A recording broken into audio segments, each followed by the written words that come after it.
Hi everyone, and welcome to And So On. My name is Lisa, and today I'm starting to plan my new fall capsule. So even though it is still really hot outside, I want to start thinking about fall sewing. Fall is my favorite time of year, and it's probably when I miss Toronto the most the last two falls, because it's just my favorite with all the leaves changing and just the coziness and sweater weather and everything. And we do get some nice fall weather here, but it just really isn't the same. So a few weeks ago, when it was getting kind of coolish, I started to think about what I wanted to sew for the autumn. And I was browsing on a website called The Fabric Sales, which is a shop in Belgium. And I had been following them for a while on Instagram, but I hadn't really delved deep into their website. And when I did so, I was really impressed by all of their dead stock fabric. In fact, they're all dead stock.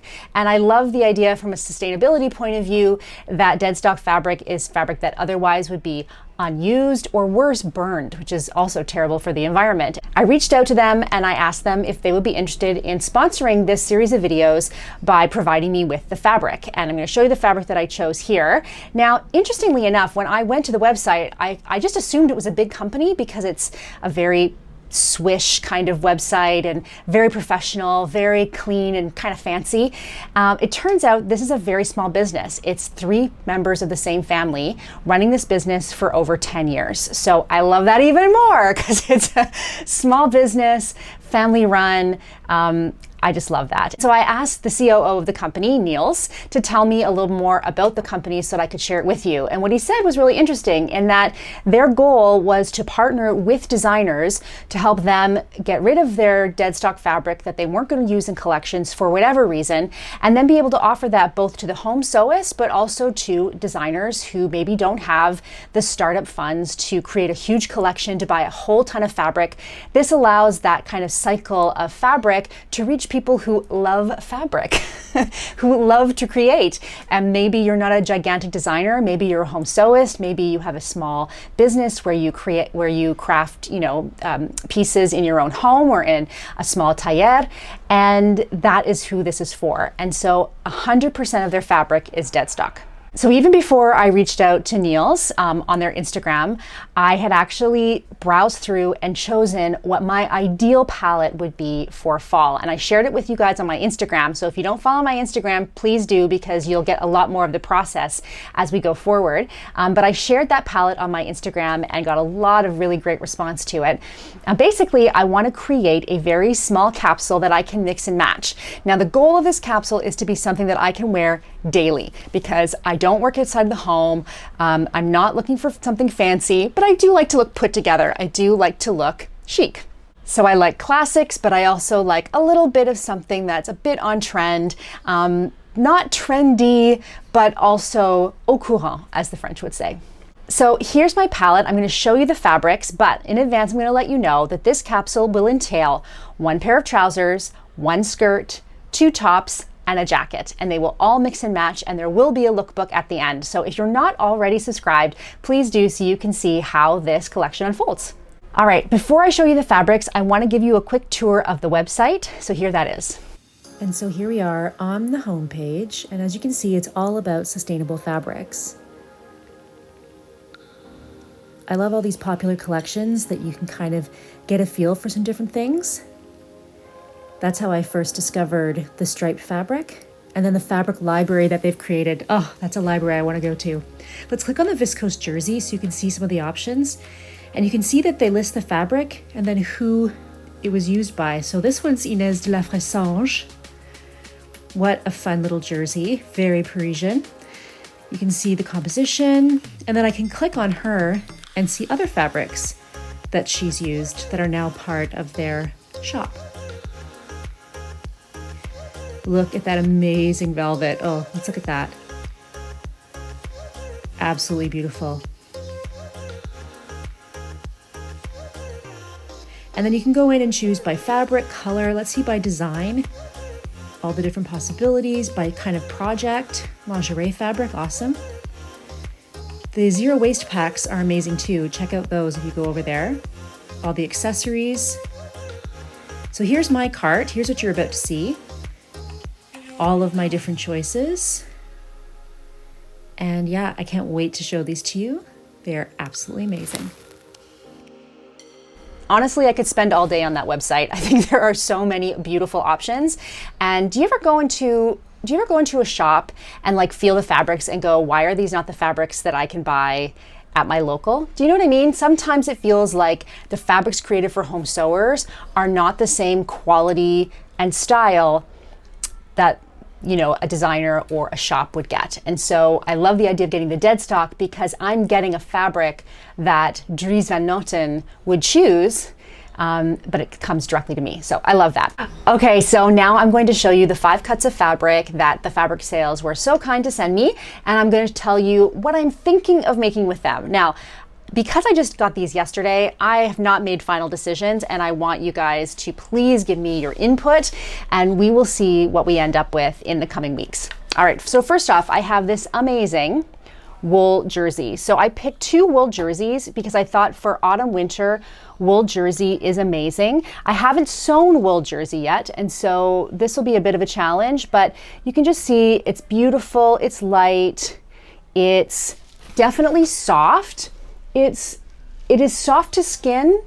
However, I have to say that I don't want anything skin tight. Like I wouldn't want like a bodysuit because I think against my neck I might find it a little bit picky. So, I mean, it is very soft. I may be overdoing it, but I've picked a few things that have a little more drape to kind of, you know, account for that. Now this I'm looking at is a bit of a fancier piece. This is a bit of a statement.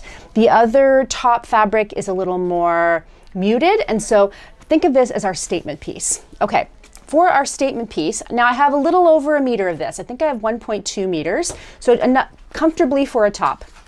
So I have a couple of Burdas, and then I have a few PDF patterns. So the first one is a Burda, and this is from Burda February 2021. And unfortunately the picture is a little bit odd, but can you see that there? The line drawing is a little better for it. You can see the line drawing up there. So it's got a little cowl drape in the front, and it's also got some darts in the back. It's a little more structured, and actually even in the description it says that it has some details to like take it to the next level. So that could be cool. And the other ones for that actually are PDFs now that I think about it. So the Adrian blouse, again, with the idea of keeping things slightly away from the body, the Adrian blouse could be amazing. And could you see those sleeves in that red wool jersey? Could be amazing. And then the other possibility would be the Kylie. And the Kylie is from Stylark. Again, it has 2 layers, which could be really nice for winter. Kind of adding those layers in will make it warm. It has a really interesting back detail. So the Kylie is another possibility. So let me know below which one you think between the Adrian, the Kylie, and the Burda. Okay? All right. Next, I have another wool jersey. And this is just a great stripe. You guys know how much I love stripes. I think this is the fabric, actually, when I first clicked through, there was a section called Burgundy Stripes or something like that. And I clicked on this and I thought, ooh, I love that. It was kind of came from that link.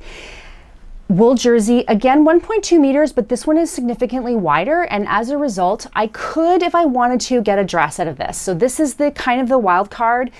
Do I just get a top, or as you know, what do I love to do? Can I squeak out a dress? That's always the question. Can I squeak out a dress?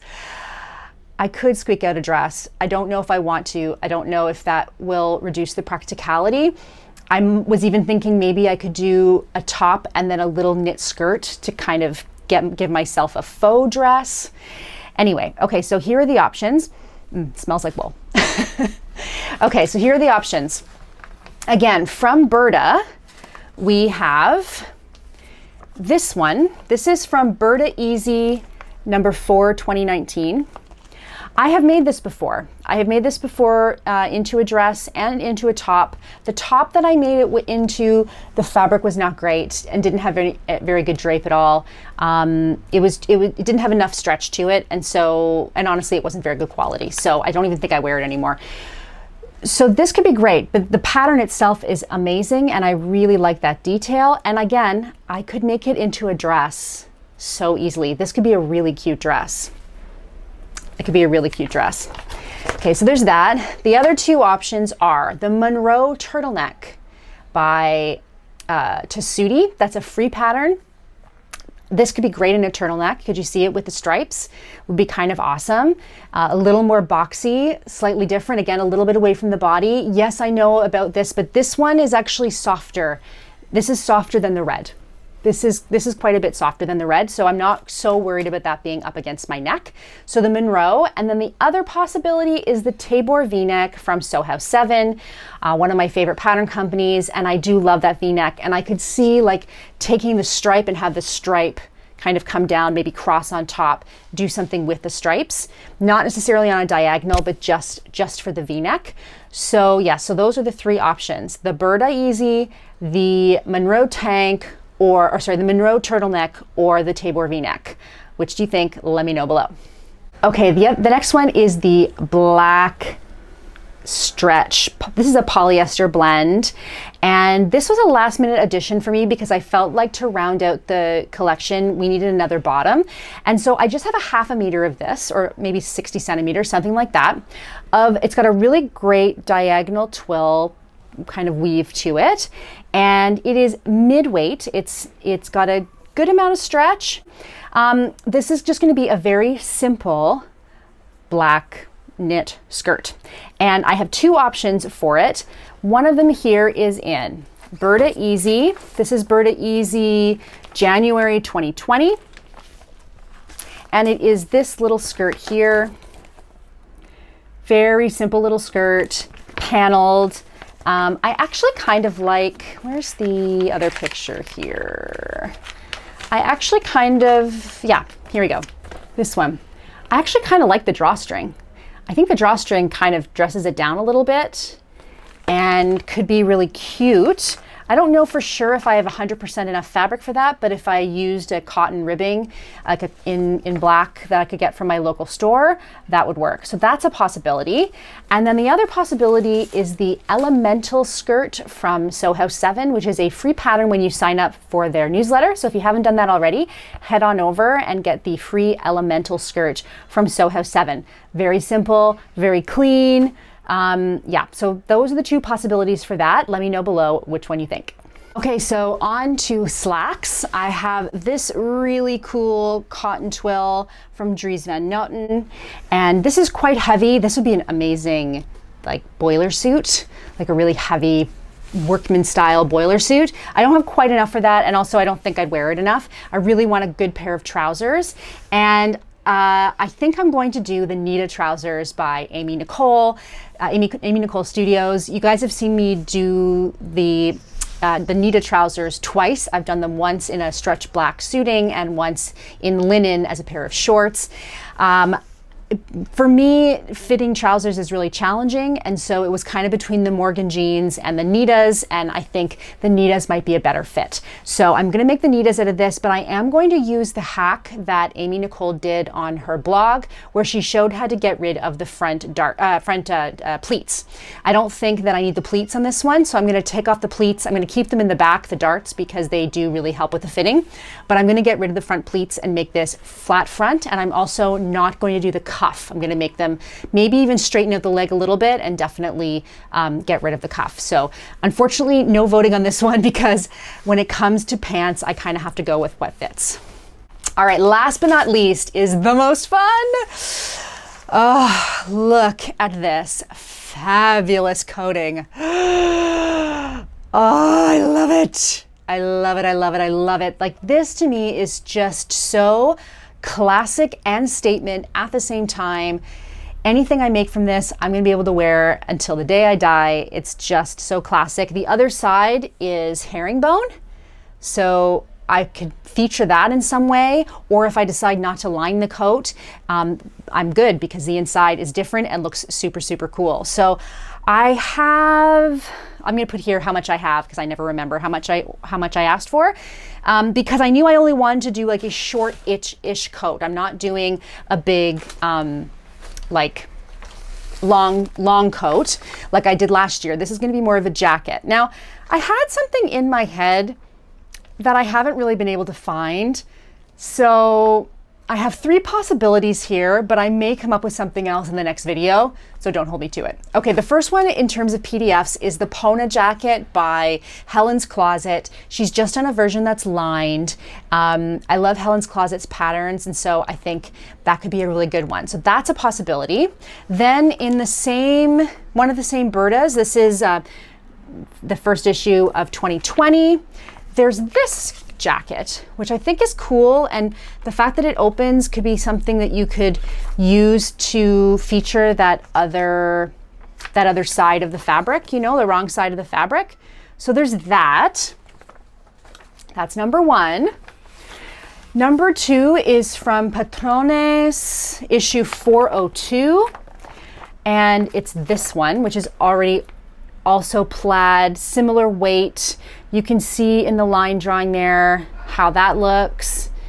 I'm not 100% in love with it, but it could be, I don't know. Tell me what you think. And then the last one is from Berta. This is January 2020 Berta, and there's this coat right here. And so shawl collar, might make it a little bit shorter, might make it like hip length, maybe cut it off like right about there, you know, like take off 6 or 7 inches. Got a good, you know, I like the line drawing. It has on-seam pockets. Doesn't have a closure, which I don't love, but I think that's something you could probably add really easily. I don't want a super oversized jacket or coat. I think this is here. I was kind of actually thinking something, and maybe you can suggest a pattern for me, more moto style, kind of like more with a big collar that kind of comes to the waist, maybe even like a waistband, like a elasticized waistband, kind of more like a moto-y kind of jacket. But I couldn't find anything like that. So if you can think of anything like that, maybe I should check Style Arc. They have cool coats. I don't know. That part I haven't figured out yet, but let me know what you think. Give me your ideas. Okay guys, that's all for me today. I hope you're excited. I'm so excited. Thank you so much to the Fabric Sales for agreeing to sponsor this video series with this pile of gorgeous lovelies. I really appreciate it. I'm gonna link them below, you guys, so please go over and check them out. I really think that you're gonna love their products. Without a doubt, it is so cool. Honestly, even just from kind of a voyeuristic point of view, is that a thing? Fabric voyeurism? It is now. Just to go in and see, wow, like, what fabrics were these designers using, and then you can kind of click on that designer and see other things that they were designing with. And I don't know, like, and sometimes I'll look at a fabric and then I'll Google that designer and see if I can find if it's a leftover and what it was used for. I don't know, I think the concept of dead stock fabric is really fun, and all of these fabrics I would say are of the highest quality, and so that to me just makes all the difference. So if you're excited to see where this capsule goes, please do give this video a thumbs up. Please let me know below all of your pattern choices. Share this with someone that you think might enjoy it as well, and also subscribe. My next video is going to be one last shout of summer. I've got a beautiful dress to show you, so look for that coming up really soon. Okay, I'm off, you guys. I hope wherever you are, the sun is shining and you are sewing, and I will talk to you soon. Bye-bye.